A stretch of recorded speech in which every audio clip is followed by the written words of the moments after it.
My name is William Mesih. I was born in a Roman Catholic family, going to church and participating in Christian activities. That was my routine.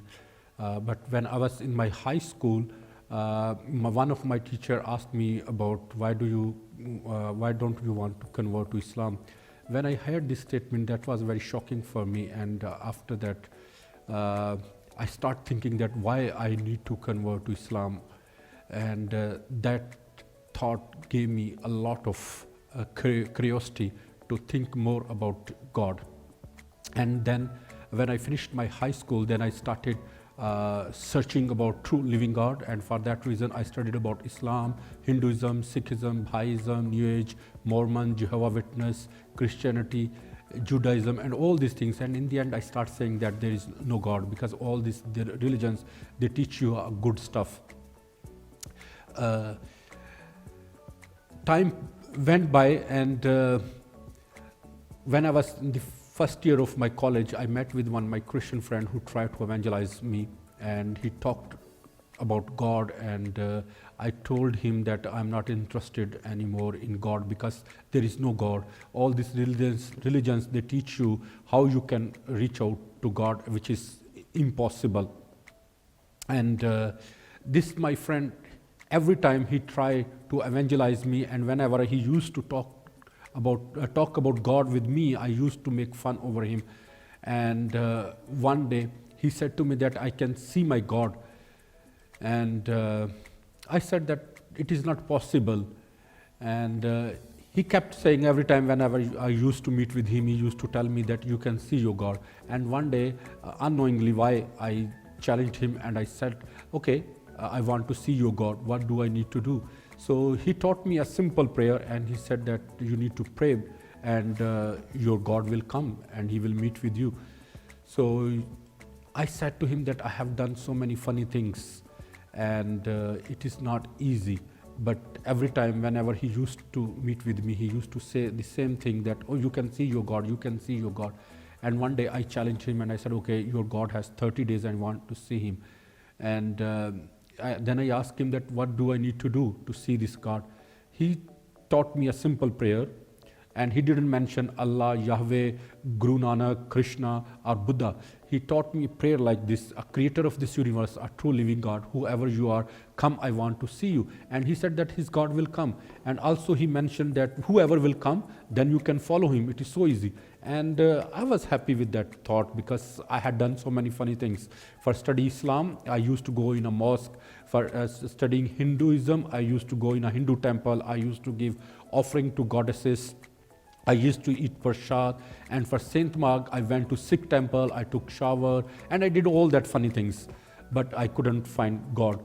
So when he taught me this simple prayer, I was so happy and I wanted to do it. So I prayed for 29 nights and nobody came. And every time I used to tell him, see, nobody came. And he always used to tell me, oh, still there are 10 more days to go. Oh, there are still 7 days to go. Still there are 3 more days to go.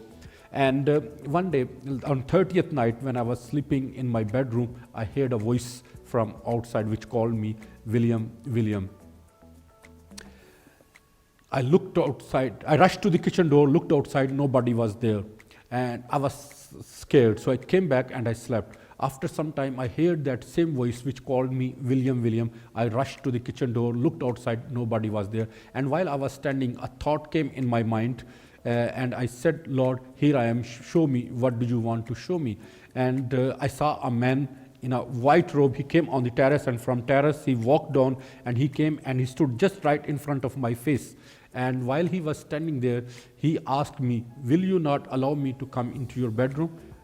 I was completely frozen. I couldn't speak even one single word. So I moved back and I came in my bedroom. I sat on my bed, head side. He followed me and he came and he sat to the feet side. And while he was sitting there, he said, he's Jesus.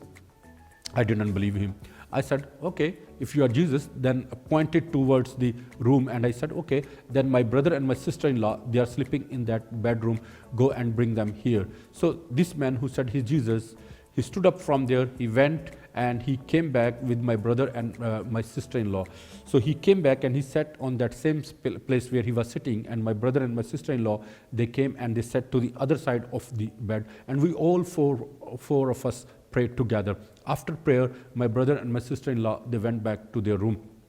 And I had so many questions which I wanted to ask, and this man who said he's Jesus, he answered all my questions. And cut the long story short, next day early in the morning, my sister-in-law came in my bedroom and she asked me, did I watch a nightmare last night? And I said to her, no, I didn't watch any nightmare. And she said that she and her husband, they came in my room and they saw me, I was praying and I was crying. And then I asked my sister-in-law, did you pray with me? They said no. I asked her, did you see somebody else in my room? They said no. And then I testified to them and I told them that Jesus visited me and I saw Jesus. And this is her, my sister-in-law's word. She said that they could feel the presence of God in my room. And that was the day, 30th September 1994, when I gave my life to Jesus. And since that time, Jesus is my Lord, my God, and my Savior. He said on that night that He will not leave me and He will not forsake me. After that, I faced so many problems, but every time I found Him with myself, because He's a promise-keeping God, and He promised that He will not leave me and He will not forsake me in my troubles. God bless you. So my dear brothers and sisters, I just want to encourage you that our God is so real. He's not an idol, or He's not a God who lives so far away, who don't know about His people. Our God knows us. Our God knows our struggles. He knows our pain. He knows what we are going through. And Bible says that He will not leave us and He will not forsake us. So my dear brothers and sisters, whatever you are going through, trust in God, and He will not let you down. He will be with you. He will guide you, and He will lead you the way He wants to lead you. So our God is a promise-keeping God, and He has promised that He will not leave us and He will not forsake us. And Bible says that He will bless us above all nations. And Bible says that ask of me, and I will make you the nations of your inheritance and the ends of the earth of your possession. So remember that God's desire is to bless us, and Bible says that delight yourself in the Lord, and He will give you your heart's desires. So whatever you want, trust in God, and He will not let you down. Whatever you are going through, He knows. He knows our feelings and He knows our emotions, and He wants to bless us and He wants to remain with us. Many times we leave God, but God always remains with us because He is a faithful God. We become disloyal to Him, but He always remains loyal to us in all our circumstances and in all our situations. God bless you. So if you want to know more about our ministry or anything what we are doing, you can visit to our website, goandsaveministries.com, or you can send us email on info@goandsaveministries.com.